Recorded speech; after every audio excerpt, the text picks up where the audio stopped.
Welcome back to Half the Battle. I'm your host, as always, Daniel Levy, your guest co-host, Key 3. Today, we're going to talk about UFC Seattle, Henry Cejudo versus Song Yadong. And my friends, it's going down this Saturday night live at the Climate Pledge Arena in Seattle, Washington. We got the future Hall of Famer, the Olympic gold medalist, the former two-division UFC champ, Henry Cejudo, taking on the young gun, Song Yadong, who is more than 10 years younger than Cejudo, but has more professional MMA experience. And this is a hell of a main event. Key, welcome to Half the Battle, man.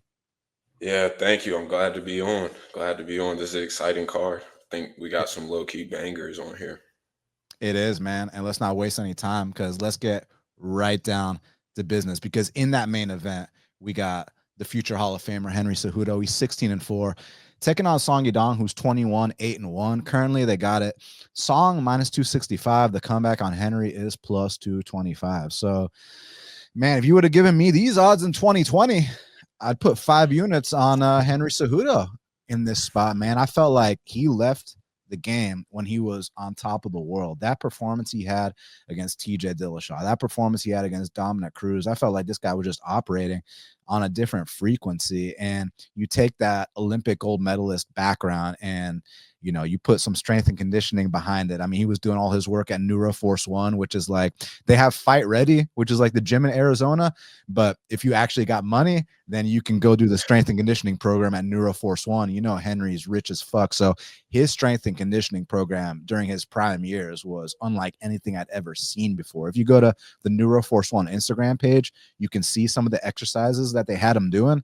And like even back then they got Davison on it, then they got Patricio Pitbull on it, and there was that little moment in time when all those guys were just performing on a level that you had never seen before.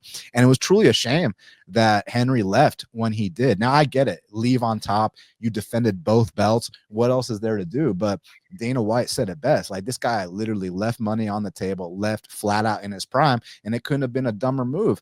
And Dana turned out to be proven correct because Henry did return 3 years later. I thought he had a pretty competitive fight with Aljo, but I still think a prime Cejudo wins that fight. And then the Merab fight, landed a nice punch early, landed a little takedown early, but besides that, had nothing. Gassed out within 5 minutes, looked like a far cry of the Cejudo we know and love. And Bisping was even on commentary like, this is what happens when you're 37 years old at 135 pounds. And then on the other side with Song Yadong, I love the fact that this kid has been battle tested since day one. He's already been in there with multiple top 5 guys, with former champions, the whole bit. And he left his comfort zone in China and moved to the United States at least a half decade ago. So he's been seeing this short wrestler with an overhand look for years at Team Alpha Male. So, and not to mention, Key, this ain't the first time Alpha Male has game planned for Henry Cejudo before. If you remember, they got a win over Cejudo when Joseph Benavidez beat Cejudo. So they're very familiar with this man. They've game planned for him before, and now they're doing it again. So what do you think? Is Song Yadong ready now that he's fully paid his dues, catching Cejudo at a great time, or do you think the legend has one more left in him? Yeah, I love your analysis full through pulling one all the way back to 2016 with Joseph Benavidez. I think that this is a song spot. It's sad to say I've bet on Henry last 2 times out. I thought that you can make arguments for him in the Aljo fight. He had a good round 1 versus Merab, but Merab does what he does to absolutely everybody on this earth. So for me, it's sad to say because I do think I really agree with a lot of what you said with Cejudo leaving a lot of money on the table. And the fact that he came back and was able to make competitive fights with 2 guys who, I mean, you're talking about former bantamweight champion now, Aljo, and then the current bantamweight champion, Merab. I mean, so it's not like he's just completely dropped off of a cliff. And so I can understand the dog shots here due to that. But at the same time, Song seems like he has stone hips. Nobody's getting in super well on him. When's the last time that we've seen Cejudo just carry out a full wrestling game plan and been able to out wrestle for 25 straight minutes? I have to imagine that Song's power is going to come into play here. And Cejudo's proven to have a really good chin. I mean, the Mariah's fight, I mean, talk about biting down on your mouthpiece and walking forward. It doesn't really get better than that. But I don't think that this is a spot where he's going to be able to do that. I think that he's physically outmatched. I think, I mean, truly size wise, we know that Cejudo's a flyweight size wise. But although he's put on some muscle, I still don't think that he can match the physicality of Song here. I have a little bit of questions surrounding Song's real age, but that's besides the point here. Him and Rong Zhu might have the same birth certificate guy here. But I think this Song's gonna get in his face. I think he'll defend takedowns. I think the power difference is going to be pretty wide here. So I think the Song gets it done. I don't want to say knockout because I do think that Cejudo will be able to wrestle out of some hairy situations, but I can't see a clear decision. Yeah, no, it's funny because Song was like 19 for like 5 years straight, and then he was 23 for the next 7 years. So I know exactly what you're talking about. But yeah, man, I just love the progression he's had, and I like that he's already been battle tested, right? This ain't like this is his first step up in competition, and we don't know how he's going to perform. No, this guy has more UFC fights than Henry Cejudo, and throughout that sample size has put together an over 70% takedown defense, which I need here because we can talk about the Olympic gold medal and this and that, but what I'd rather talk about is how about that goddamn inside trip by Henry Cejudo. That's his most effective takedown in MMA, and the striking style, it's a little karate-esque. It's super explosive, in and out, and that's what I was talking about, that Neuroforce 1 work that he used to do back in the day. So Henry's a freak athlete, and like you just said, bro, like, okay, so yeah, his decline might not be as like prevalent as, you know, some other people you might see. Like I know our boy Izzy went out real bad recently, but Cejudo, if he sticks around long enough, I promise you similar things are going to start happening to him too. But him being such a freak athlete is the reason that he was able to compete with Aljo, the reason he was able to win that first round against Merab. And I think he probably does hit a takedown or two against Song. I think he probably does win a round against Song. But besides that, man, I got 3 words for you: sprawl and brawl. I think that's going to be the game plan here. And I think that, back to my earlier point, that Song being at Team Alpha Male as long as he has, okay, maybe these guys like Faber and Benavidez, who beat Cejudo, by the way, maybe they're not on the level of Cejudo, but having those looks, that 5'4", 5'5", 5'6" wrestler with the overhand, and having dealt with that, I mean, for the last however many years, I think he's going to be ready for this. So I took Song at -250. I played it to win 2 units. It's actually my biggest risk of the entire year so far. I just think he's simply catching Henry at a great time, and all the dues that Song has paid up until this point is what's going to lead him to victory here. Sprawl and brawl, baby. And like you said, I don't know if it's going to be a knockout or not because Henry is that durable, but I do want to say he did get rocked trading in the pocket with Merab. That was his last fight, and Merab ain't exactly known for heavy hands. Song is, so don't be surprised if Song puts him down. You know, it's funny. I was in attendance when DJ put Cejudo down in the first round. I actually bet on Cejudo there at +350. Really? Get smoked right away. And then in the rematch, of course, I pass, and then he wins. I'm like, oh man, I hate when that happens. But yeah, I'm going Song here. So let's see what happens. Now, co-main event of the evening in the middleweight division, we got a rematch from the LFA days. We got Brendan All-In Allen. He's 24-6, taking on Anthony Fluffy Hernandez, who's 13-2. Currently, they got it Fluffy -300. The comeback on Brendan Allen is +250. So if you watch their first fight, I mean, the first, round and a half was pretty damn competitive. I mean, the first 10 seconds of the fight, Brendan Allen gets in the full mount. He took his back a couple times. Like, Brendan Allen was definitely competing with Fluffy early. But Fluffy's weaponized cardio, which has really come to light lately, I mean, that's not just a new thing. That was a thing back on his regionals too. So do you kind of see it being a similar ordeal here? And the reason I asked that is because no 2 fights ever really play out alike. And this is also 3 rounds instead of 5. So there's that. And one more thing before you go. I know Brendan Allen's last fight wasn't the best look. He gassed out badly after 1 round, but to his credit, not making excuses, just simply pointing out facts.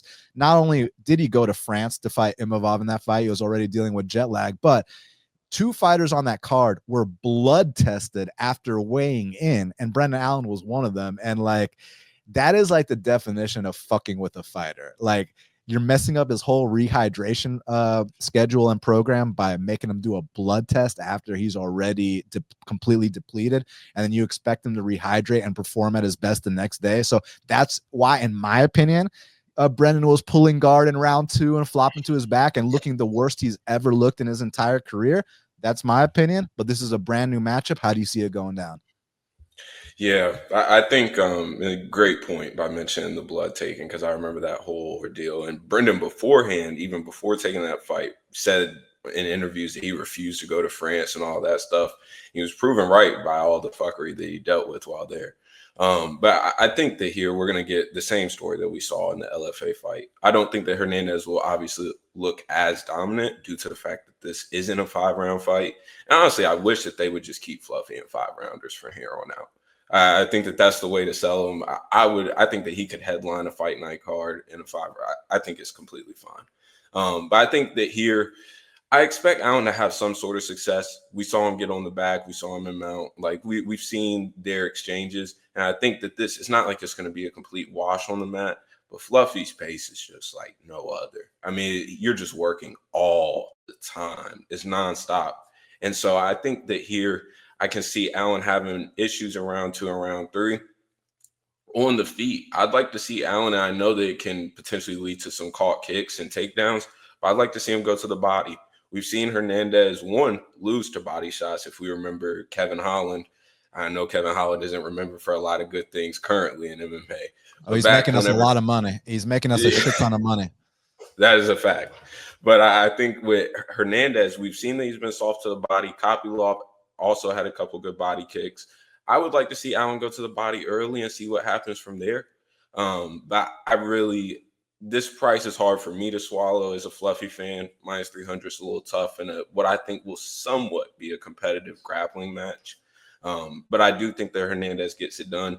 30-27, potentially 29-28. I don't think that he subs him unless Allen just completely death gasses again. But like you said, there are so many other things going on in France that I can't expect Allen to death gas like that again. Yeah, and just looking here. So real quick, the fans always ask me, why do I look to my right? Am I having another conversation with someone in the room? Am I distracted? No, my screen is right here on the right. My camera is in front of me. My screen is on the right with all my info. That's why I look to the right. And when I'm looking now to my right, Fluffy was a plus 145 dog the first time that he fought Brendan Allen. Now he's a minus 300 favorite. So the line's been adjusted, and rightfully so. Listen, I think Brendan Allen does have a chance, but that chance is early. Like you said, Fluffy takes a little bit of time to warm up, and that's when potentially Brendan Allen, he's a super, super dangerous guy, man. I mean, you saw Marcus Maluko dangle off the neck of Fluffy Hernandez. You saw what Kevin Holland did. Now, granted, this was a long-ass time ago, but I'm just saying Brendan Allen is not a pushover. It's just that if you tell me that this fight is hitting the 7.5 minute mark, then by default, I have to go with Fluffy because, dude, look at these numbers, man. When you talk about, it's one thing, to say that he landed 10 takedowns against Michel Pereira, but how many did he attempt? He attempted 29. Like when we talk about numbers like that, you only talk about guys like Merab, and that's a 135er. Okay, so to see a 185er doing stuff like that, weaponizing the cardio to that extent, I mean, this guy could challenge for a UFC title straight up. So yeah, I definitely think that the first, like for everyone parlaying Fluffy here, there's a chance that Brendan makes you sweat your ass off for those first 7.5 minutes. But if Fluffy can keep his head on the swivel and get it to that point, like if you're asking me who's going to break first in terms of a attritional battle, I think Fluffy wins that all day. It's just Brendan's dangerous. Brendan could get an early submission. Brendan could get an early knockout. But if that does not happen, I'd be shocked if Brendan Allen won a decision here. I really would. So yeah, give me Fluffy to get a decision win. Completely agree. Now, this one I'm very, very much looking forward to because next up in the bantamweight division, we got a matchup between Gene Matsumoto. He's 16-0, taking on Rob Font, or as we like to say in Brazil, Hobby Fonch, who's 21-8. Currently, they got it Gene Matsumoto minus 145. The comeback on Hob Fonch is plus 125. What's interesting, when this fight first got announced, I was like, shit, I might take a little dog shot on Rob Font here. But when I watched the tape, my pick completely switched, and this is why. So Rob Font, first of all, man, if you just look at this dude's resume from the Lineker fight to present day, oh my God, this guy's like literally fought the who's who of this weight class, and he is as battle tested as a vet as you can get. And nasty jab, a guy that's, you know, had a stint in the top 5 before, currently in the top 10, like, and at 37, 38 years of age is, you know, getting out of his comfort zone. He left the New England cartel. I don't think he officially left them. He's just training at TriStar now. I mean, I don't think he had a falling out with Tyson Chartier. I could be off about that, but I still see Chartier rooting for Cater and rooting for Font. So I think they're still cool. I think he just need to get outside his comfort zone. And even with that, you know, there could be some bruised egos because you come up with someone for so many years and then you tell them you're making a switch, even if it's for the best, that could still hurt someone's feelings, but that's a separate topic. As far as has Font truly made these brand new improvements, and what tricks can you teach an old dog at this point, right? That's what you know we need to talk about. But let's talk about the Kyler Phillips fight, dude. So that first round, Kyler Phillips easily takes him down round 1, and it's like the Sandhagen fight all over again. It's like, wow, Rob Font can't get up from bottom. This is pathetically bad. And then Kyler Phillips gassed so bad after round 1. And we've seen this before. We saw this in the Paiva fight. We saw this late in the Song Yadong fight. We've seen this in a couple fights from Kyler Phillips. But this time, it was like alarmingly bad to the point where rounds 2 and 3, he's literally running away the whole fight. And if the big talking point is, well, Rob Font's takedown defense isn't the best, and Rob Font's chin, you know, is kind of declining because you've seen him do insane chicken dances in some of these fights. I'm talking about the Aldo fight. Aldo's a legend. I'm talking about the Cheeto Vera fight. Cheeto does have the most finishes in bantamweight history. I'm talking about the Davison Figueiredo fight. Davison Figueiredo, former flyweight champion. So yeah, all these guys are super credentialed, but the reactions from Font were not looking very good. But the thing about it, Key, is that you can't test a guy's chin if you refuse to throw a punch. And Kyler Phillips literally refused to throw punches. He was running around the octagon the entire fight, throwing kicks. You know, leg kicking someone does not test their chin. And the thing about Gian Matsumoto is he's not going to run away like Kyler Phillips. He's literally going to draw a line in the stand right in the pocket until one of these two fall. So Rob Font, it could be like the Giannis fight. He could just come out here, be the first guy to beat Matsumoto in the UFC, maybe even hand him a knockout loss. But on the other side, Matsumoto is going to be right in his face, unlike Kyler Phillips, who was running away the entire fight. And Matsumoto is going to be landing back. And although Matsumoto hasn't faced the same level of competition, I think he might be a guy that's ready to rise to the occasion. And this reminds me of a fight that happened let me look how long ago it's been. You remember a kid named Tomas Almeida? So he used to have I think he was like 19-0 at one point. Let me double check how far his undefeated record went until Cody Garbrandt starched him in 2016. It was a very sad day because a lot of us thought that Tomas Almeida was going to be a future UFC champ. So 20-0. You went 21-0. Holy shit. Yeah, so 21-0.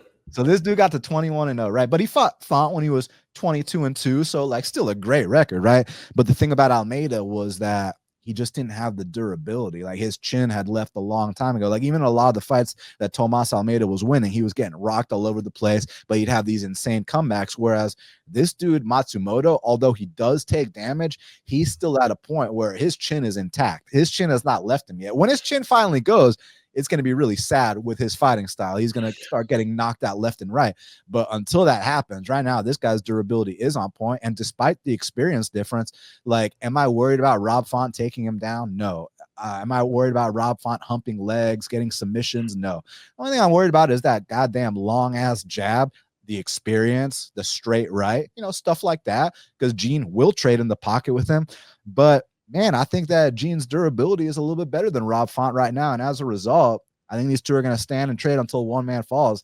And I think Rob Font's going to fall. So give me Gian Matsumoto to actually extend his record to 17-0. Yeah, I have to agree with you here. I don't think that there's a ton of value on this line because, again, like you mentioned, this is a big step up in competition. And that jab of Font, I mean, one of the beauties in the sport. I mean, it truly is. And even still to this day. In the Kyler Phillips fight, sadly, I did have a Kyler Phillips ticket and was screaming at my phone watching that back while I was out in public. And so I understand. I think that I think that a lot of this line is predicated on Rob's durability being somewhat shot. And I can understand that because I do believe that it is to some degree. The way that his face was even swelling up and all the scar tissue that he was dealing with over the course of his career, and the way that it swelled up even during the Giannis fight in the short time that we got to see that fight. It wasn't like he was looking like a pretty boy after that. So I have to imagine here that he's going to deal with some issues here because Matsumoto is going to stand and bang. I mean, there's no questions about it. I think that Matsumoto has some upside to mix in the grappling, but I don't think that that's his main path here. He wants to fight, and it shows in everything that he does. He's not just touching. Everything is ready to go. So I think that Matsumoto is going to get it done here. Youth, activity, durability, all edges on his side. One thing to look out for, whenever he's throwing those leg kicks, I would not be surprised to see Font intercept one of those with a straight right. I have to imagine Firas Zahabi is, one of the best minds in the sport, as we know, and especially on the game planning end. I would expect to see that Font's going to have some wrinkles in his game plan ready to go. But I think that this is a tough matchup for him, honestly. Are these the types of fights I want to see Font in later in his career? Yes, I do want to see him bang it out until the end. So I am happy on that end that we don't have to see him get wrestled. But I think that Matsumoto is going to get it done. The leg kicks are too much straight right. And I know he doesn't have knockouts, but the kid does have some power and some pop. So it doesn't show on the record, but he does have some power and pop. And I wouldn't be surprised to see that come into play here. But rounds 2, round 3, if Font gets that jab going, hey, it could be a hairy end. So I think here, if you want to get onto Font, I honestly will wait live and just see what it looks like. But I think that Matsumoto is probably the side pre-fight. Now, next up in the featherweight division, we got a matchup between Gian Silva. He's 14-2, taking on Melsik Baghdasaryan, who's 8-2. Currently, they got it. Holy shit. Gian Silva -600. The comeback on Melsik is +425. So you go from being, I think, a pick'em against Jordan and then a pick'em again against Drew Dober. Now you're -600. Listen, I love Gian Silva. We all love Gian Silva. Who doesn't love watching this guy fight? He's exciting. And he brings a lot of fun to the featherweight division. Oh, I say that. He's never actually made featherweight in the UFC. And not trying to shit on the guy, but just speaking facts like I always do. What do you think, man? Because it's yeah, it's easy to say you favor Silva, but do you favor him -600? Because you better come out here and destroy Baghdasaryan to cover that price tag. And Baghdasaryan ain't no slouch. Yeah, exactly. I completely agree with you here. I think that this line is out of control. For all the value boys, I think that Melsik is obviously the side here from a money line perspective. But Gian Silva is going to win, in my opinion. I think that what we want in -500, -600s, I want you to go out there, have a clean performance, finish, or at the very least, a very clean, dominant decision where you don't get touched up. He's going to get touched somewhat. The kicks of Melsik, the gun for a reason. His left leg is just stupid. So I think that he's going to have to get in range. I wouldn't be surprised to see him initiate the clinch a lot here and just make this fight kind of ugly early on, because Melsik is allergic to a fight. Honestly, just being completely honest, he wants a pretty kickboxing fight where he can stand at range, use that left leg. His hands are good, but his kicks are his main weapon. So he wants a pretty kickboxing fight at range, and I don't think that Silva's going to give it to him. I was somebody who was on the Silva train pretty early. I believe I caught +170 against Jourdain before that line got steamed. And I did not know that he'd be this damn good at that time. And so I'm happy to see his rise throughout. But the Dober performance was, watching that back during tape was like a treat for me. That was insane. The spinning elbow, his timing is just truly elite. I have questions about his fight IQ. I do think that he can be a bad decision maker at times, but I don't think that this is a fight where this is going to come back to harm him. I think round 2, round 3 KO. I think that Melsik's just going to melt under the physicality and pressure of John. The guy's a dog. Literally, he's barking in cage. We know how he gets down. So I think he's going to be down for a fight here. Melsik, round 2, round 3, he's going to find a way out.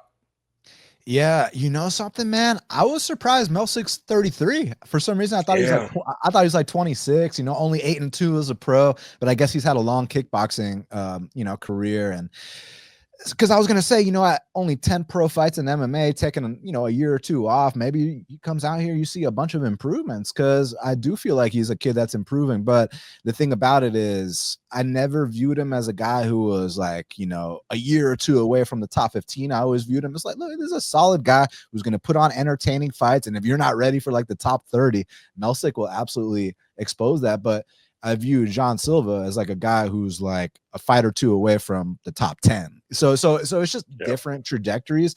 But if he wants to kickbox with Melsik, I mean, Melsik has a great chance to win that.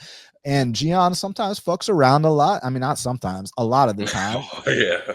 Which makes it fun, but doesn't make it as fun when you're sweating a minus 600 and your 9-team parlay, right? Like the parlay all comes down to this guy, and he's playing games in there. You're like, Gene, stop fucking around. So that's what you got to look out for. But man, I really feel like if he just mixes things up, makes it a dirty fight, like you said, don't trade kicks with this guy. Like, get in this guy's face, make it a real fight.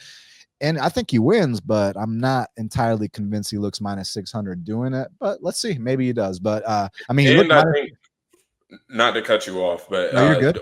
Another thing to note here, I mean, we're talking about activity and something I've been talking about on the BTL broadcast a lot. Melsik coming in off of a torn labrum, he's had as many withdrawals from injuries as he's had UFC fights during his UFC career. The activity and broken hand before that, I mean, constant issues. And so from a physicality standpoint, just durability standpoint, I mean, we got to give a shit ton of edge to John Silva on that side. Yeah. No, that's a great point. So hopefully he comes in here, don't fuck around too much. And yeah. Cover this minus 600. Nah. One high five per round. Right. That's it. I don't want no more than that, Yeah. Now, next up in the light heavyweight division, we got a matchup between Alonzo Menifield. He's 15-5-1, welcoming Julius, the juice box, Walker, who's 6-0 to the UFC. Currently, they got at Menifield minus 240. The comeback on Walker is plus 205. I mean, listen, Menifield is battle tested. And what's interesting about Menifield, right? So you see Walker making that debut at 6-0, right? But when you scroll back to Menifield, this is a dude who was on Contender Series when he was only 3-0, right? So he got to come in at the very young, undeveloped age, and he actually went to Contender Series twice. Like, he won his first one, but they kind of felt like, hey, kid, you got a lot of potential, but you're green. Go back to LFA. He gets a couple stoppages, then comes back to Contender Series, smokes the dude in 8 seconds. Then he makes it to the UFC. So he comes into the UFC at what, 7-0 or so, yeah, and or 6-0. Oh, wow. So he makes it to the UFC at 6-0, just like his opponent is right now. And Menifield, man, he's been in there with real guys. The Paul Craigs of the world, the Jimmy Cruz, the Dustin Jacobys. These last 2 losses, Carlos Olberg is 1 fight away from a title shot. Azamat Mirzakhanov is a certified top 10, top 15 guy. So, yeah, the way he lost to them wasn't pretty, but like, when you're fighting the best of the best, this is what happens. Whereas Julius Walker, I'll respect him to transition from, the college basketball, you go into MMA, you go on a 6-0 run, you make it to the UFC. All respect, but now you're in the big show with a seasoned vet. What do you think, man? I mean, are you impressed with Walker? Do you view him as a guy who, like, when you scout his talent, do you view him as someone that's going to be something down the line, or are you just like, whatever? Like, what's your opinion? Yeah, I went into tape thinking that I mean, you see the measurables, and I mean, 6'4" pops off the page. You start thinking that this guy is going to be truly just a physical freak. And I don't want to say that he represents all of us basketball players for our fighting styles. I think that his hands are just, there's no real harm there. The grappling is solid. But again, whenever you're getting reversed and having competitive grappling sequences with regional guys who are not even close to UFC level, that doesn't make me think that you're going to come to UFC and just be able to implement a grappling game plan so consistently. On the feet, the guy is, like I said, kind of somewhat harmless for a 205er. He just doesn't have the pop that's necessary, in my opinion. I do think that this is a little too early for him. I know that he beat Bevan Lewis, which isn't saying much nowadays, but former UFC, a former guy. So, I mean, it does say too much nowadays, but you got to give him that. And I just think that this is kind of a matchup nightmare just from a horsepower standpoint. I just don't think that he has the horsepower even in the same world is Alonzo Menifield. I mean, we're talking about one-shot guy, and with Pat Barry, I'm not saying that Pat Barry is ranking for coach of the year anytime soon, um, but I will say that I think that Alonzo's obviously going to come out here to bang. He's going to defend takedowns. I don't think that Walker's wrestling is very good. I think he's more of a BJJ guy more than he is a real wrestler. So I think once he gets to the mat, I can see him having some success, but I don't think that he's going to be able to get it down there. And on the feet, like I said, the guy just seems to be a little awkward. Front kicks, the 1-2 is just sort of it's just here. It's not really there to hurt you. So I went into tape, like I said, thinking that I was like, man, this might be a slam spot for Walker. Everybody might be sleeping on him, but no, I don't think anybody's sleeping. And if anybody's sleeping, I think it might be him on Saturday. Yeah, I'm not a Pat Barry fan either, but who gives a shit? If that's what's best for Menifield, then do what's best for you, bro. I mean, like, under Pat Barry, not obviously this has nothing to do with Barry, but Barry was in his corner when Menifield went out there and submitted a black belt in Jimmy Crute. So just saying, man, like, everybody's got to do what's best for them. Now, as far as Walker is concerned, you know, like you said, he did go out there and beat a UFC vet in Bevon Lewis, but everyone knows that Bevon Lewis hasn't been the same since Uriah Hall took his soul. Everyone knows that, because coming into that Uriah Hall fight, people were comparing Bevon Lewis to John Jones. I don't know if y'all remember this. I remember this. Go pull up the receipts, man. People were literally comparing Bevon to John Jones, and he was dominating Uriah Hall. And once he got caught, it wasn't just that he lost that fight. He lost his soul, basically. He was never the same ever again, not even remotely close to the same. So it was impressive for Julius to do what he did. But with Julius's style, man, I've said this before about other people. Back when Brendan Allen was like a purple belt, I said this style ain't gonna work until this guy is a black belt. And now Brendan Allen is a black belt. He's a top 10 guy on planet Earth. Jailton Almeida. You think Jailton Almeida's style would work if this guy wasn't a high-level black belt? Absolutely not. So for Julius Walker to come in here with that same style, but he's not even a black belt yet, I think he's in deep shit. I think that this guy is 1 or 2 fights away from Contender Series. And to just come into the UFC and you're taking on a top 10, top 15 guy, someone who's at least had a stint in the rankings. I'm not sure if he's ranked anymore, but he's at least had a stint in the rankings. So yeah, that's too much too soon, but you never know. Maybe Alonzo checked out after the last 2 fights. You just never know. But all that speculation, what's not speculation is what's on tape. And what's on tape is a much more seasoned, experienced, battle-tested veteran against a one-dimensional green opponent who is probably not ready at this time. So for that reason, I also got Alonzo Menifield in the spot. Hey guys, I want to give a huge shout out to today's sponsor, Bet105. They're an emerging crypto sports book that doesn't limit winners, plays the game the right way, and has fast and easy payouts. Now, one thing I really like about them that separates them is, check this out. Y'all know how split decisions and the judging is truly ruining the sport. Well, Bet105 are offering a deal that I've never seen any sports book do, and that's called split decision insurance. So if your fighter wins by split decision, all good. You win, you get your money, no big deal. But if your fighter loses by split decision, you get 25% back of your loss. Like, that's pretty damn unheard of, and actually should give you a little bit more comfortable entering those precarious spots with the state of judging in current MMA. Now, another cool thing that Bet105 are doing is their parlay boost. So for every 3-leg parlay, you're going to get a 15% odds boost. I mean, who doesn't want to get 15% better odds if you're a parlay player? So I think those 2 offers are pretty incredible, especially the split decision insurance. I've never heard of that before. I've heard of boost before, but hey, screw it.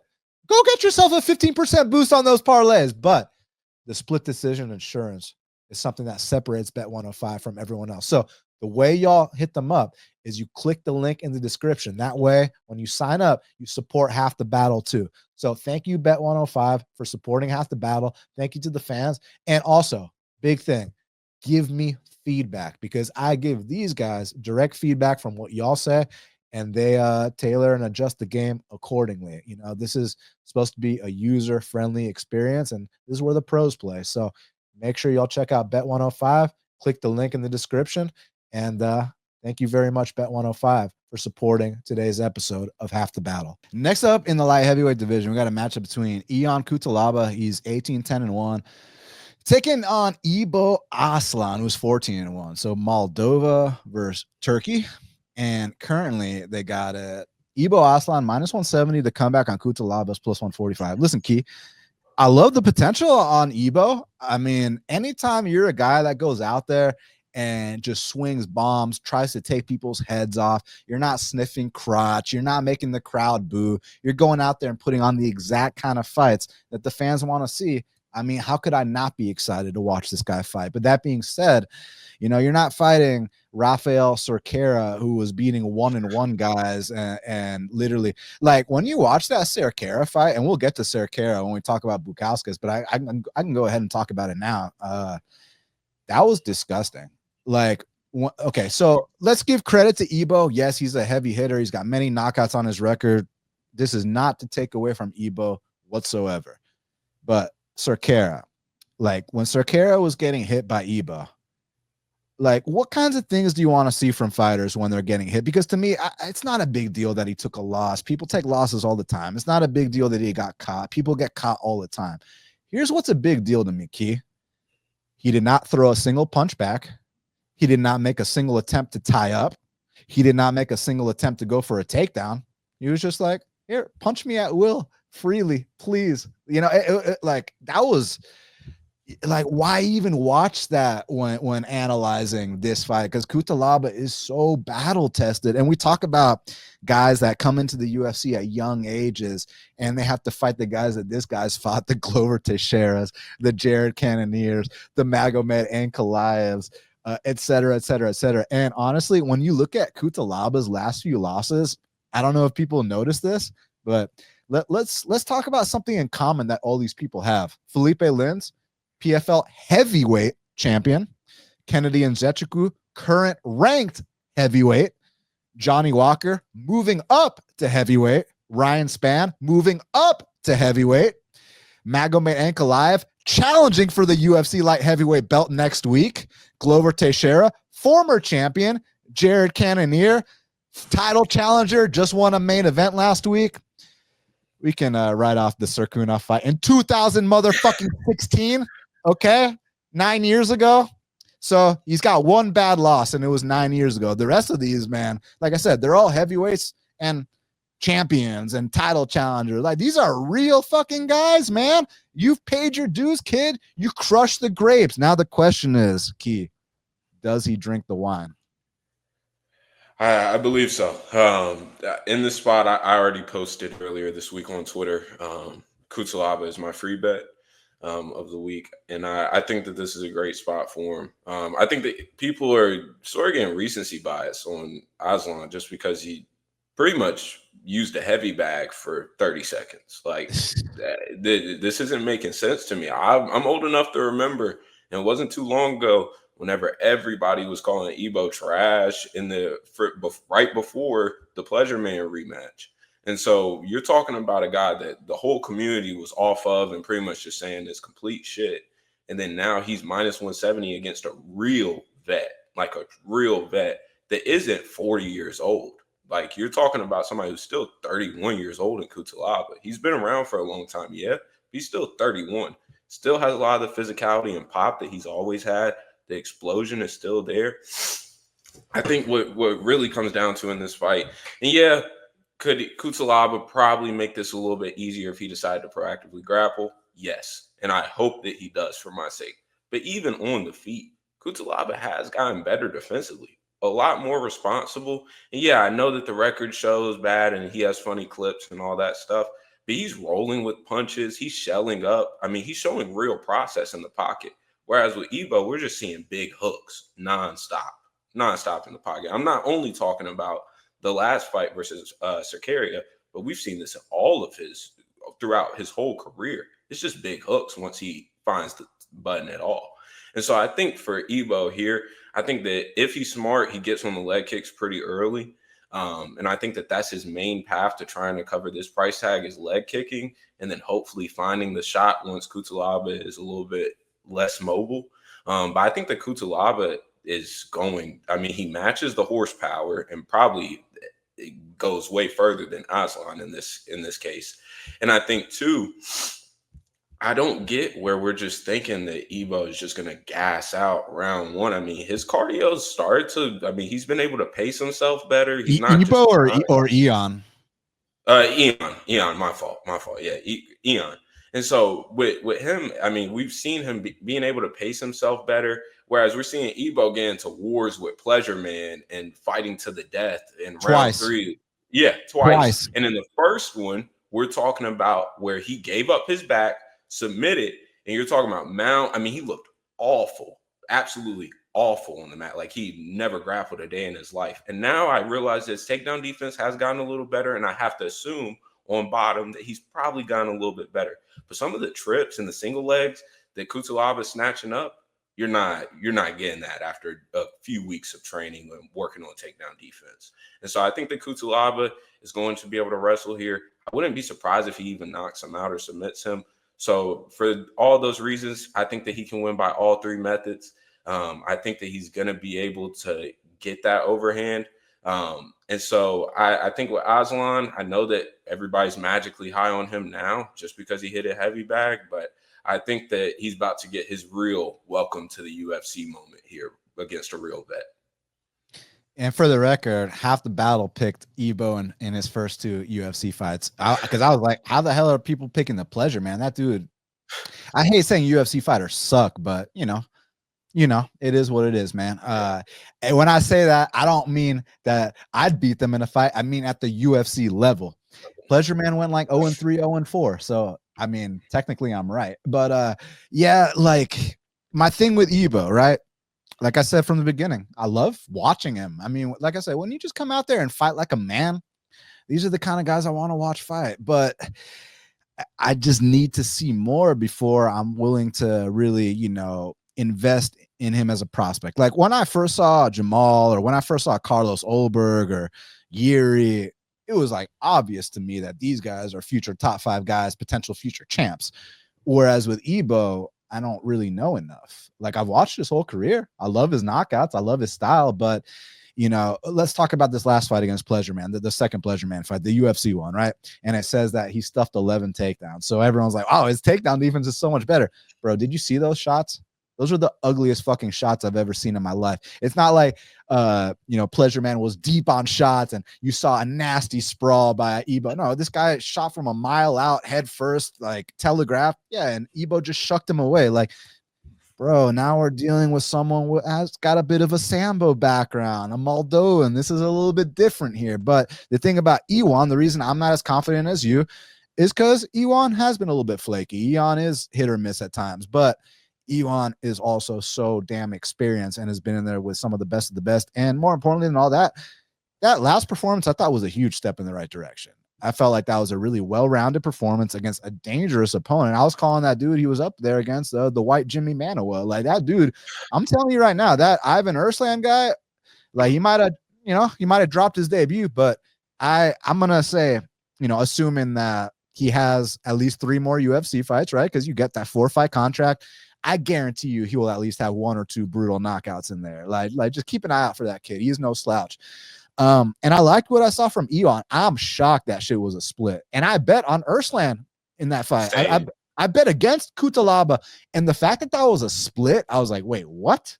So here, yeah, I think there's a possibility that Ibo could come out here and knock him out, of course, chop him down with calf kicks, but I don't know shit about Ibo's takedown defense. I don't know what Ibo looks like on his back. I mean, we've seen it once. It was terrible, but it was a long time ago. Maybe he's gotten better, but how much better, right? Whereas this guy Cutelaba has just been battle tested against the best of the best of the best. So yeah, I'm not as confident as you, but I actually think this play long-term, this angle long-term is a profitable one. I don't know if this specific play will be profitable or not. Maybe yes, maybe not. But if you make this same kind of angle, 10 times in a row, I think you're going to be on the right side of the coin. So I'm gonna root for you on this one, and let's see. May the best man win. Because like if Ibo knocks him out, I'm gonna be sad for you that you lost your bet, but I'm gonna be happy for Ibo because I actually really do enjoy watching him fight. And this would be the biggest win of his career. So how could you not be happy for him? I'm just not convinced yet because I don't know shit about his takedown defense. I don't know shit about his get-up game. I don't know anything about his submission defense. I just know he swings bombs. That's it. So, yeah, maybe he can prove to me that he's ready for the top 15. But until I see that, yeah, I'll go with Cutelaba reluctantly. Now, next up in the featherweight division, we got a matchup between the ultra vet Andre Fili. He's 24-11, taking on Melsik Costa, who's 21-7. Currently, interesting. They got Costa -115, Fili -105. Yeah, that's interesting to me because Costa is not very proven. Like, I know like he's got an extensive record outside the UFC, but I mean, when you compare resumes, you can't. I mean, this dude, Andre Fili, was fighting Max Holloway in his second UFC fight. You know what I'm saying, man? Like this dude, Andre Fili. But, man, it's so unfortunate. Andre Fili's been in the UFC 12 years, never sniffed the rankings once. But man, he's the exact kind of guy to expose. If you're not ready for the top 30, Andre Fili might knock you out viciously.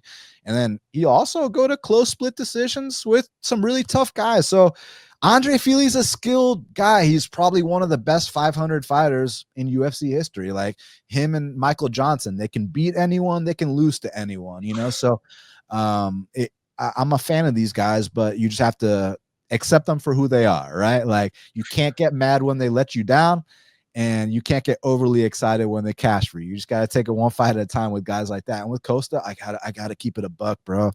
I literally bet Moises -315 straight against Costa. That's how confident I was at this guy, because like on his regionals, he'd be like dominating guys, but there would be like some killer instinct missing, and there'd be these moments where he just wouldn't do enough, and I didn't like the decision making on the regional scene, so I was never high on this guy.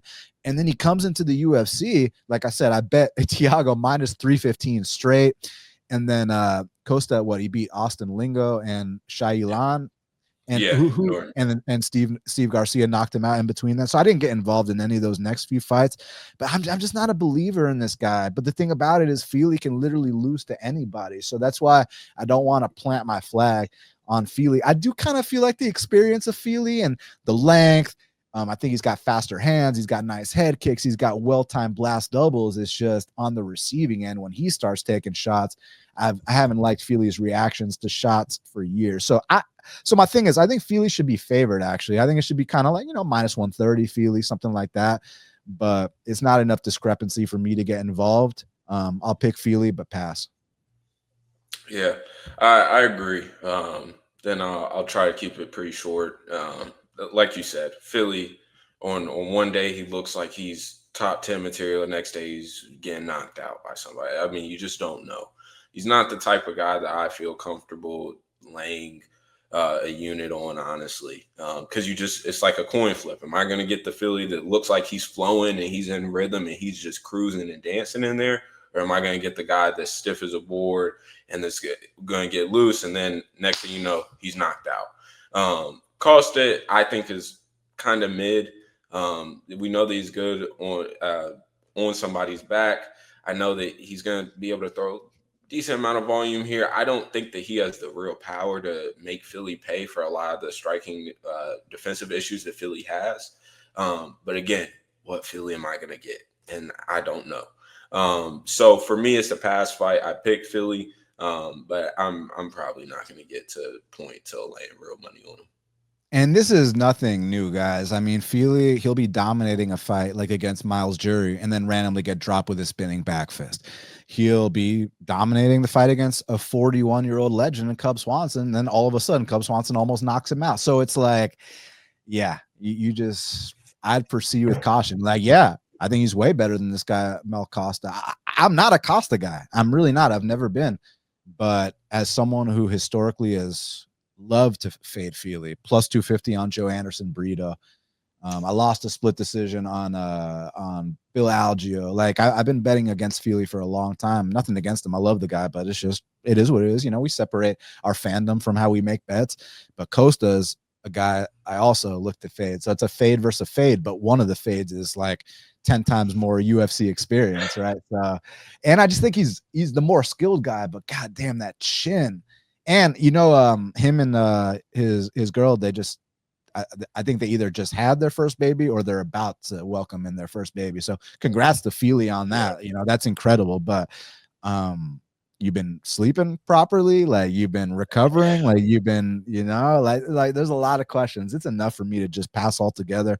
Pure pick, I'll take Fili, zero confidence. I'm excited about this. Now, next up in the middleweight division, we got a matchup between Mansur Abdul Malik. He's 7-0, taking on Nick Klein, who's 6-1. Currently, they got at Mansur Abdul Malik minus 1,000. The comeback on Nick Klein is plus 700. So, I mean, y'all already know Mansur Abdul Malik is one of my top 5 prospects from the last season of Contender Series. I mean, it's Malcolm Wellmaker and Mansur Abdul Malik. I think that those guys have by far the brightest future of that season. Jacoby Smith as well. And there were 2 others. I like Cody Haddon, but I don't think that I like Cody Haddon, but these other guys I think are like actual threats to the top 10, whereas Cody Haddon was just going to have some more exciting fights. And there was one other kid I liked. Kavanaugh? Yeah, Kavanaugh. Thank you. Kavanaugh. Yeah, he's a stud. I'm pumped for he's got one lined up, right? Is it Felipe Dos Santos? I believe so. UFC London versus Felipe Dos Santos. Ooh, that's gonna be a good one. That's gonna be real good. Yeah, and Felipe Dos Santos is the teammate of the kid that Kavanaugh just had that real close fight with, the Jose Ochoa guy. So so they've game planned for this guy before. That should be real good. Now, Malik. Why do I like Malik so much? Well, he's got a lot of gifts. He's got a lot of talent. He's got a lot of things, a lot of intangibles that, when you talk about, let me see some other guys on this card. When you talk about Mel Costa, when you talk about, let's say, damn, there's some fucking good athletes on this card. I'm not able to make my point here. Well, how about this? When you talk about his opponent, Nick Klein, some people are just born highly blessed and highly favored, and some people aren't. But when I say things like that, I need to be very, very clear about what I mean. That is not at all to discredit the hard work of a guy like Mansur Abdul Malik, because you can be a freak athlete like Robelis to Spain, but you don't work a single day on your takedown defense. Who gives a fuck if you're the next Ngannou? You can't be, Whereas Mansur is not just the freak athlete, the physicality, the brute strength, the one-hitter quitter, all that stuff. I think he might even be a fucking D1 wrestler too, which is like, damn, okay. But this guy's got the mindset.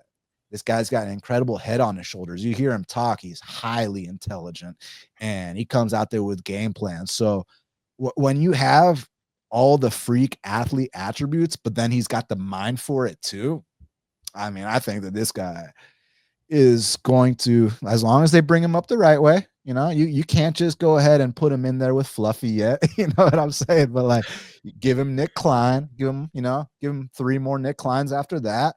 And, I like the direction they're taking him in, Dusko for that first fight. What was the original matchup? Because I know Nick Klein's yeah, exactly. Trocoli. Yeah. And then who's Mackenzie Dern's newest boyfriend?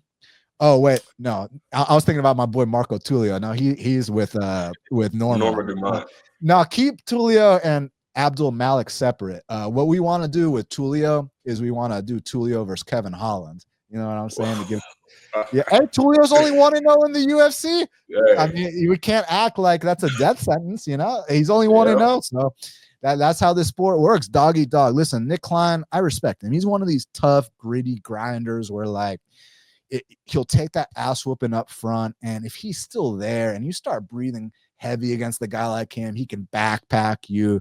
You can go out there, get you in the clinch, knees, elbows, just get dirty, rough you up, and do his thing. And it's funny, I picked against Nick Klein on Contender Series, right? And I felt like I showed him a lot of respect, and I kind of broke it down similarly to this. And obviously, I didn't praise his opponent the way I'm praising Mansur, but I basically said that these are Nick Klein's qualities. He's one of those guys that, like, if he's taking that ass whooping up front and he's still there, you better pray your cardio is on point, because Nick Klein will take over.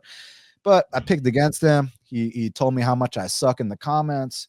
So Nick Klein, if you're watching this, my boy, Please, I eagerly await your comment after this fight on my page, brother. So, yeah, it's no disrespect at all, but I'm going with my top middleweight prospect, Mansur Abdul Malik, to come out here and beat Nick Klein in devastating fashion and cover a minus 1,000 price tag and have people talking about, oh shit, this guy is a future top 15 guy. This guy could be a force to be reckoned with. Just got to keep his head on his shoulders, and he does that, man. Sky's the limit. Give me Mansur Abdul Malik via destruction.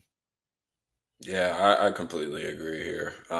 He's minus 1,000 for a reason. I know that we've seen some unwarranted minus 1,000 price tags in the past, especially even earlier this year. But this is one of the ones that makes sense.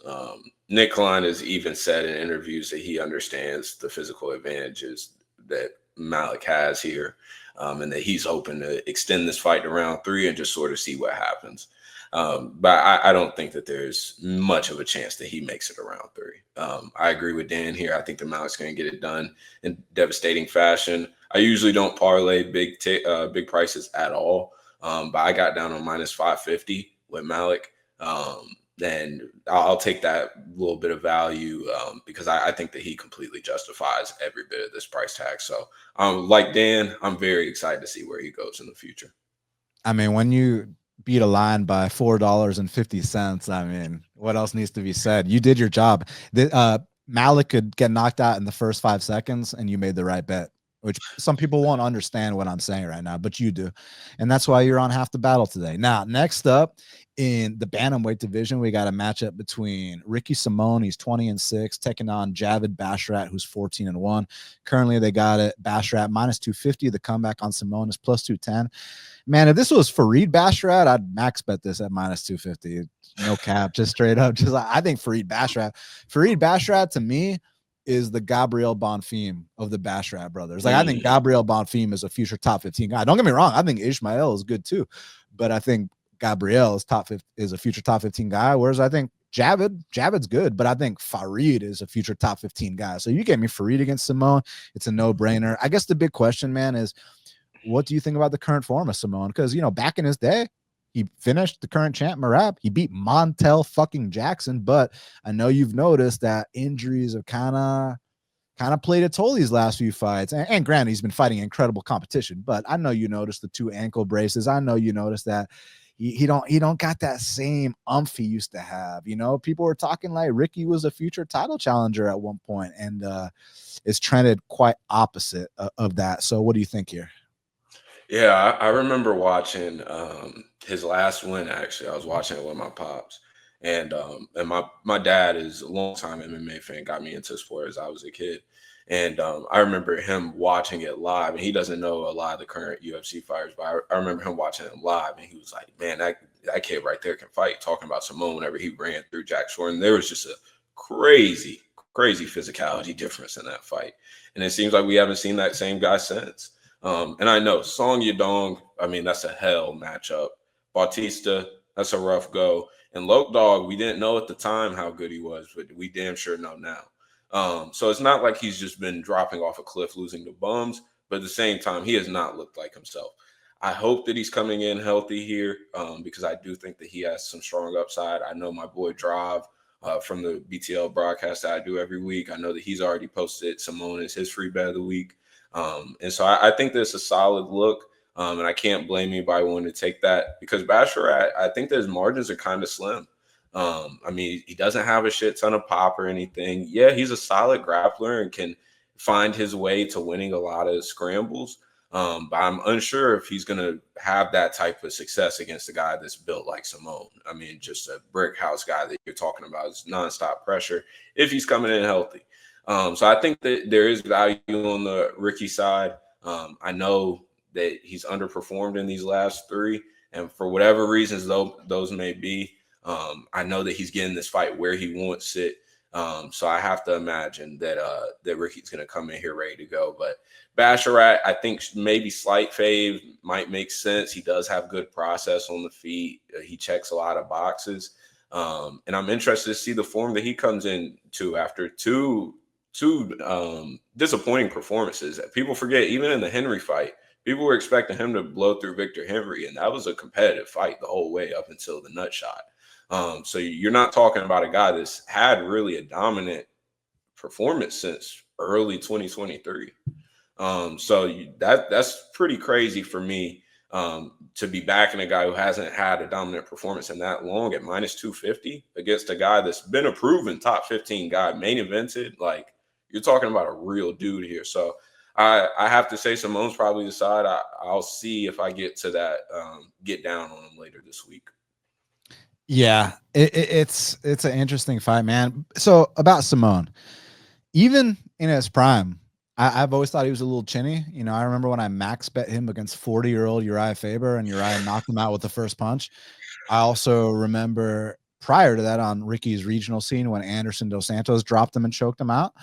There's been some more. There's been, Ronnie Yaya had him doing a chicken dance too. So this dude's chinny. Now with this Basharat Javid, I mean, I like the long style. I like the volume. I like the flowiness.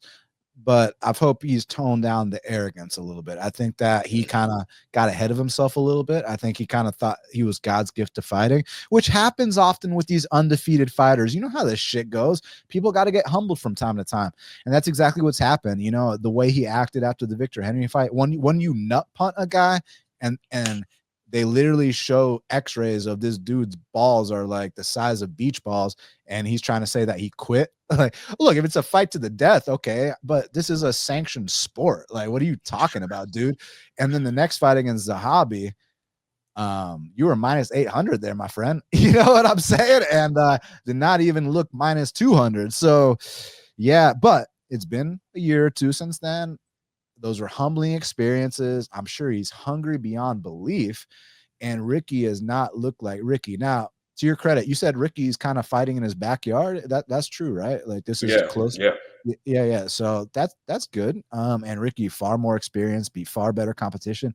I just don't like the current form. Like, the takedowns he's getting, there's zero top control. And it's not just like against like Song Yadong, who's, you know, about to fucking fight Cejudo, but like even my boy Lockdog, who one fight prior was having some issues getting back up from bottom, was easily getting back up. So I do think that injuries are playing a part in what's been happening to Ricky lately. He's always been chinny.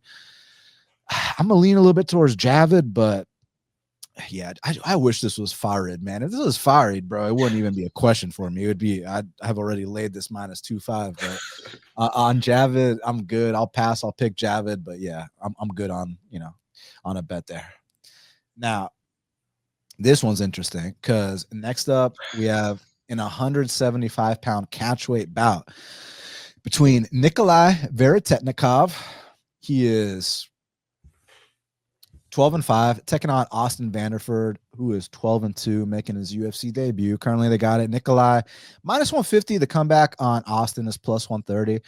Shout out Austin Vanderford. I sponsored him like, I think maybe 6-7 years ago in one of his Bellator fights.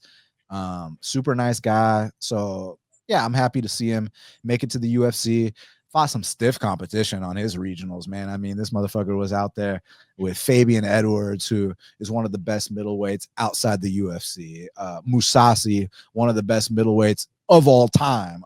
Aaron Jeffrey, one of the best middleweights outside the UFC. And yeah, he's had mixed results, especially lately. You have to kind of question where his motivation's at, but I'm glad that he rebounded. You know, he got a nice little tune-up fight and handled the guy accordingly, and it was recent. So at least he's not coming off a massive layoff, and he does have grappling upside. So there's, you know, that's good. Now with Nikolay, I like Nikolay. He's a tough out, man, because the thing about Nikolay is like he doesn't have very many athletic qualities to him, but he's got a big heart, man. This kid's got so much heart. He's got so much desire. And when you look at the opponents he fought on contenders in the UFC, I mean, dude, Michael Morales, a lot of people think is a future champion, and Danny Barlow, a lot of people think is a future top 15 guy, right? So to have spirited battles with both those guys speaks a lot about the kind of character that Nikolay has. The only thing it's easy to get sucked into how someone looked off a loss and then overblow it and then go lay chalk on them and lose. I'm not sure what to think here, man, because it's like We saw Morales have some takedown success. Now, granted, this was a few years ago. Do you think Austin Vanderford can get those takedowns going? And then what kind of power do you see on the Nikolay side? Do you think it's something that could give Austin Vanderford a reason to look for a way out? Because listen, Mousasi, when we talk about the guys that have finished him, you want to know how many finishes Mousasi has on his record? Just take a wild guess. I'll say, he has so many damn fights. Let's say 27, 25. All right. So you said 27, right? Yeah. He's got 27 knockouts on his record. All right. Now let's add in submissions. He's got 13 submissions. So this dude's got fucking 40 finishes on his record. That we know of, because dudes like that have a bunch of tracked fights and stuff like that, right?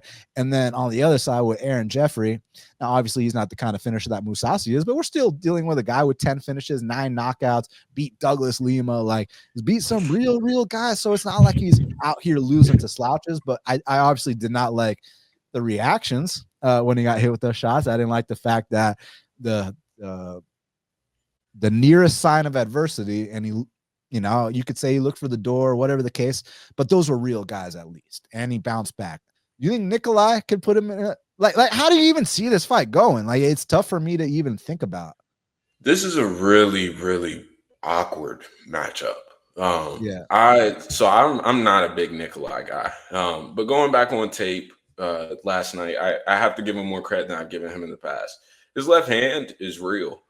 He has some real pop in his left hand. He sat some people down with these knocked out guys with that left hook. And he's a functional fighter. He's just not overly dynamic. So it's not like he's going to be out here throwing spinning kicks and he has a bunch of things in his toolbox. It's kind of straight up and straight down with him. You kind of know what you're going to get. Decent clinch exchanges. That left hand is going to be somewhat active, but it's not like he's a high volume guy either. Thank you for saying that. That's a huge point. Keep going. Yeah. And so I think that where we're really going to see is what is Vanderford now. He jabbed a 40-year-old Brazilian taxi driver and dropped him and put him away. But at the same time, what does that really tell us? Is he ready to wrestle for 15 minutes? Is he ready to go through the grind? What is his motivations, as you mentioned earlier? What's really going on here? And short notice also doesn't give me a ton of confidence in saying that you're going to come in here 15 minutes of real cardio ready to go. Nikolay, again, functional guy. I think that he's just kind of mid. I think that he's overachieved by getting into the UFC, if I'm being completely honest.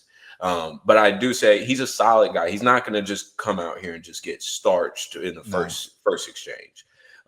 So here, I don't know how to really line this fight. I would say that this line is probably close to right, given what we know.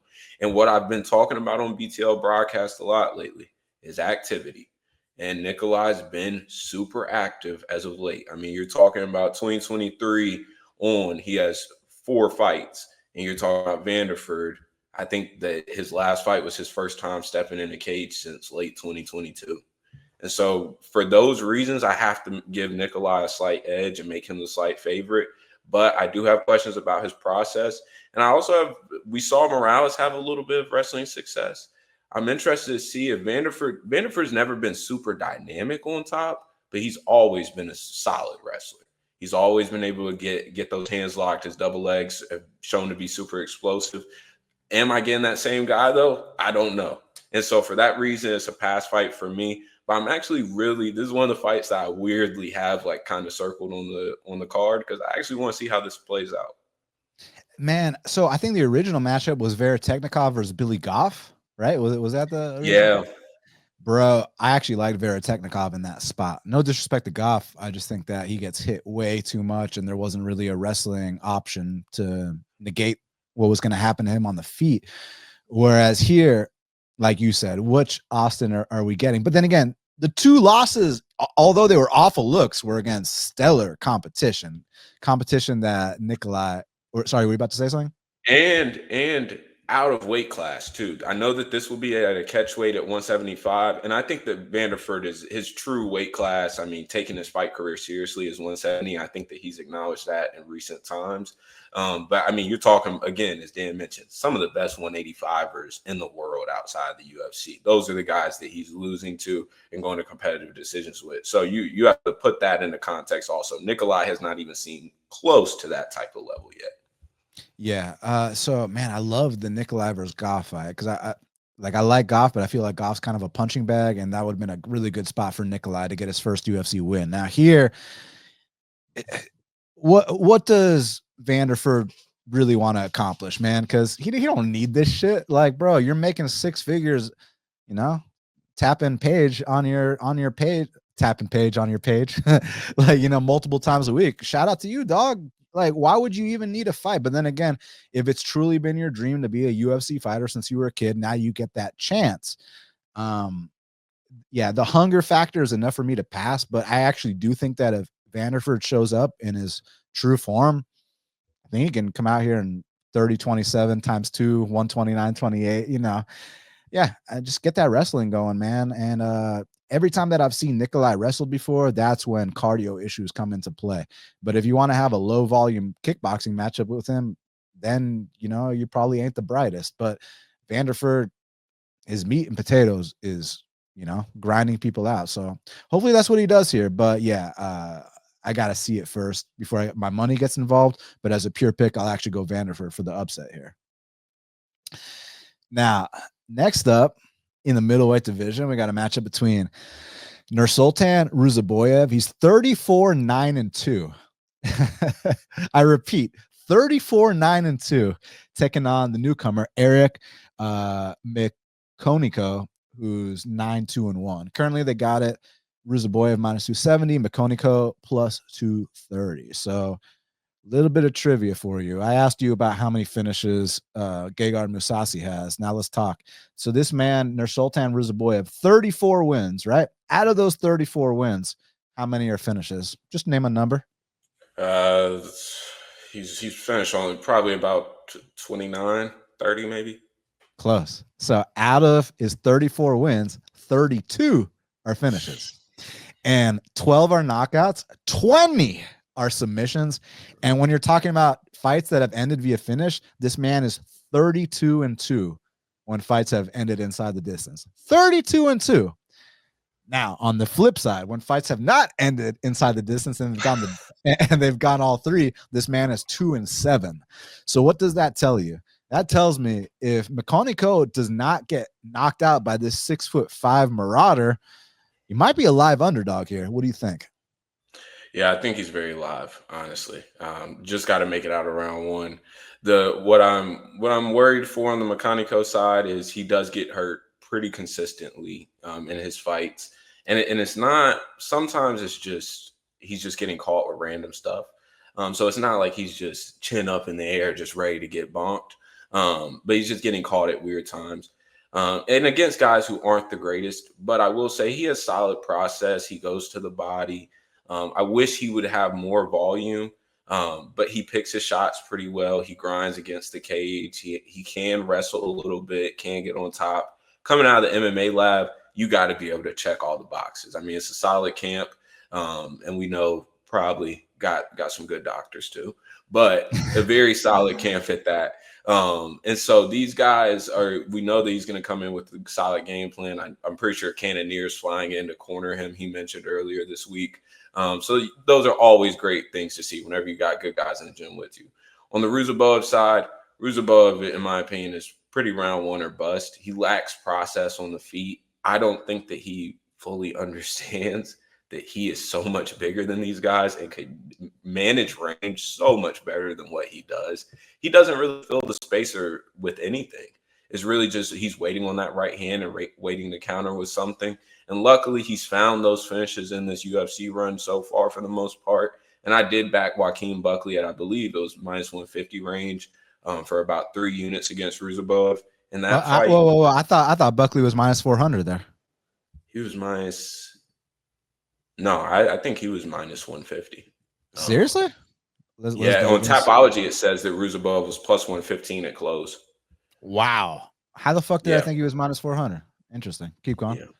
Yeah, so Buckley in that fight was able to wrestle, knock down Ruzabov, but Buckley is, I mean, super explosive. He doesn't have the explosive. McConico doesn't have the explosivity that Buckley has, and so that does cause some issues. But Ruzabov, we've seen throughout his whole career against guys on regional scenes that are 1-1, 2-2, 3-1. You're talking about a guy that's willing to spend time on his back to hunt for submissions. That's how he has a lot of those submissions on his record. He's hunting for him off of his back. It's not like he's offensively wrestling, pushing the pace like that.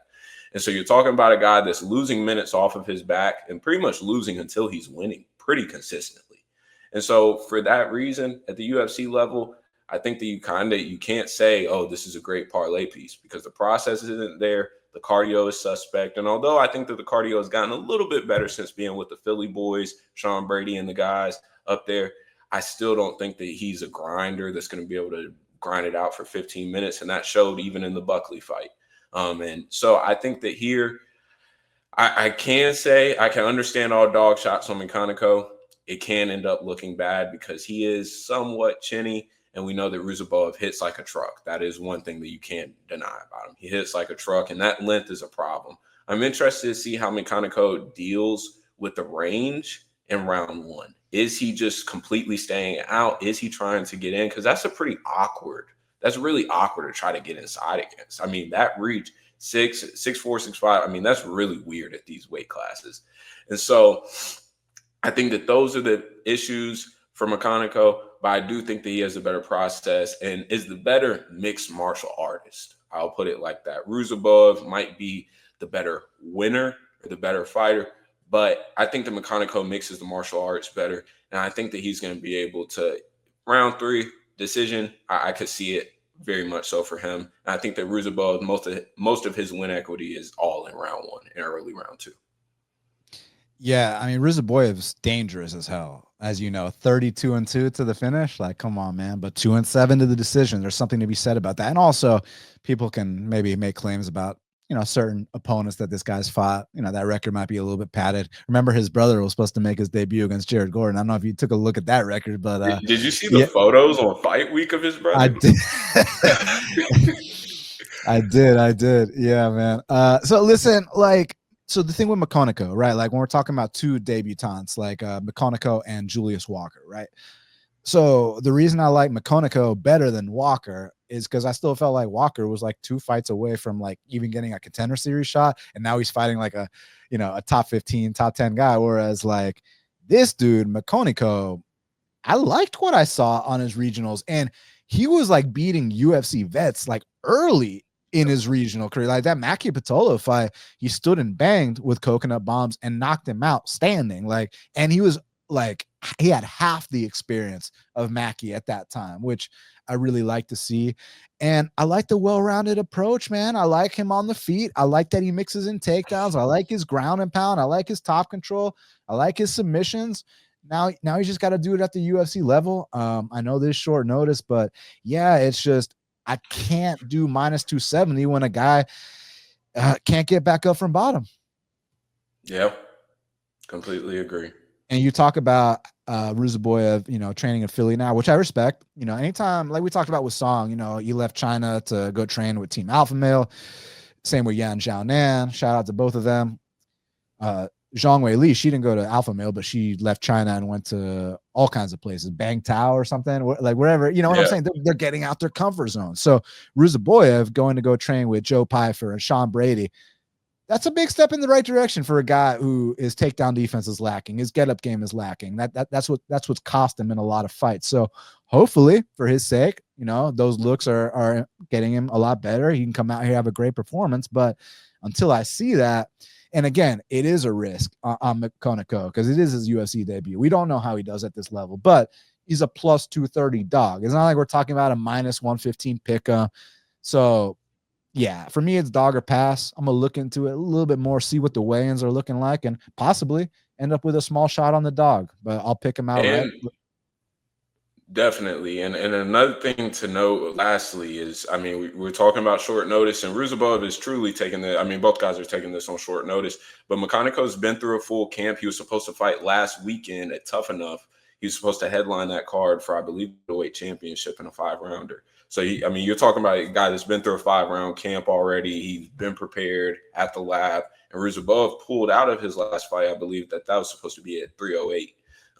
And we don't know what he's been doing since then. We don't know what issues he had. And so he's more so the one that's truly, in terms of training purposes, probably on true short notice here. And one last thing. McConico, former 205er. Ruzaboyev has made 170 before. So if I'm hoping for top control, I love the dynamic of a 205er against a welterweight. If we're going to lay on this guy and go out there and win an underdog bet that way. So I haven't officially played it yet. Y'all know where to follow me. Best Fight Picks on Twitter. You can follow my boy at Key3Picks. That's the one, right? And you'll see if we make a move on that or not. But as of right now, today is Wednesday at 4. It's almost 4:20. I'm gonna go with McConico for now. Now, last but not least, in the light heavyweight division, we alluded to this fight earlier. We got Modestas Bukauskas. He's 16-6, taking on Rafael Cerqueira, who's 11-1. Currently, they got it. Bukauskas minus 270, Cerqueira plus 230. We'll let you take it first. I mean, you got the battle-tested vet in Bukauskas, who is literally a 500 UFC fighter. I mean, he's shown he can win at this level. He's shown he can lose at this level, but he's shown that, hey, he'll go 4-4. He's a 500 fighter. He's solid. You got to be on a certain level to beat him. Whereas Cerqueira, there wasn't much available footage. You know, he was spinning back, elbowing guys with 1-1 records. He had love handles. He dropped a bunch of weight to get to 205. I like the shape he was in, but then I absolutely hated the reactions. Let me repeat what I said at the beginning of the show. When, like, I don't care if someone loses, someone gets knocked out, gets caught. This is fighting. That shit's going to happen. It is what it is, bro. All our favorite fighters, for the most part, have gotten caught, lost embarrassingly. It is what it is. But when you're getting teed off on and you don't throw back punches, you don't look to tie up, you don't look for a takedown, you literally look like a guy in kids' Taibo class. Like, the fact that he didn't go down is credit to the ref. That's not credit to this kid's chin, because if the ref let it go 2 more seconds, Buddy was going down. That's just the bottom line. So, but here's the good news for Cerqueira. It can't get any worse than that. I mean, it just simply can't. So how do you see this one going down? Yeah, this is a weird one, because, again, we do, like Dan mentioned, we haven't seen much of Cerqueira truly. I mean, I will admit that spin back elbow was very clean, but I mean, we don't know what his 1-1 opponent. Yeah, I mean, come on. So we don't really know what he is. And we know what Bukauskas is. And I think that's what this line shows, is we know what we're getting out of one guy, and we have absolutely no clue about a guy that did just get knocked out in embarrassing fashion. And like Dan mentioned, those reactions to not tie up, to not shoot, nothing. I mean, not throw a punch. Yeah, I mean, crazy red flag instantly. Do I think that he's going to get knocked out here? I'm not sure, but if he is willing to fight, I don't think so, because Bukauskas is very cool with just doing nothing at times. And he's a big body guy, looks like an agile athlete. He's doing backflips after a Prachnio finish, all that stuff. I mean, so you're talking about a good, well-built guy, but for whatever reason, he's just fine standing in front of people, sort of just playing the staring game for a little bit. Low kick, 1-2, kind of a sparring vibe. And with Bukauskas, I mean, the Prachnio fight was absolutely hilarious. I mean, you're talking about a lead. Bukauskas has him hurt. Prachnio back to the cage, lead leg, head kick, rocks Bukauskas. I mean, so many funny scenes throughout that fight. But I think that Bukauskas here is going to probably I would like to see him wrestle a little bit. I do think that he's taken leaps in his grappling, especially since leaving the UFC and now coming back. We saw him get that arm triangle against Prachnio. Of course, is Prachnio a great name to have on your resume? Obviously not. But again, he's showing improvements. Hey, Prachnio beat Khalil Roundtree. Hey, yeah, exactly. So you got to give a little bit there. And so that's better than beating 1-1 guys.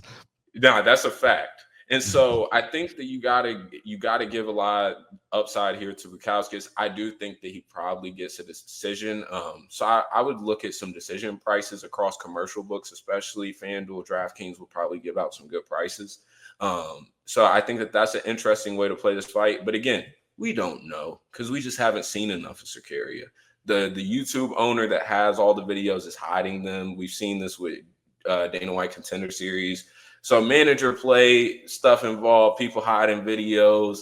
It's a pass for me. I do think the Bukowskis gets it done, but it's a pass. I wonder why they're hiding it. Was he getting dropped by nobodies? Is that what happened? Like, was he getting taken down to full mounted by like an 0-4 guy? Like, what? Like, why are they hiding it? You know?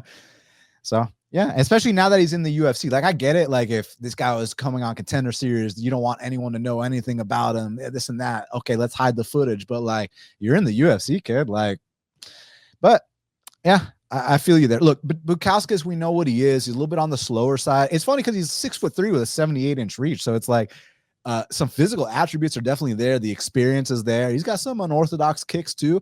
The grappling, you know, it's never been a strong suit, but it's catching up a little bit. So I like the fact that this guy's been putting in work, and we're dealing with someone who, at this point, let me see, he's, you know, this is going to be his 23rd pro fight, I'm pretty sure. So yeah, he's a seasoned vet. And again, there's a chance that this Sakaria guy might literally have zero business in the big show. Obviously, this fight will let us know for sure. But I'm gonna go ahead and say Bukowskis via head kick knockout to kick off the card. So yeah, let's see. Well, Key, I want to thank you so much for taking the time to speak with me right here, right now on Half the Battle. The fans can follow you at Key3Picks, and they can follow you at the Beat the Line broadcast on YouTube. Obviously, that podcast I'm a big fan of. You got Dravi, who I think is one of the best up-and-coming MMA handicappers. Pegasus, a very nice guy. Yourself, very, very sharp. So I think y'all are killing it. Keep doing what you're doing. Any message for the fans before we get out of here?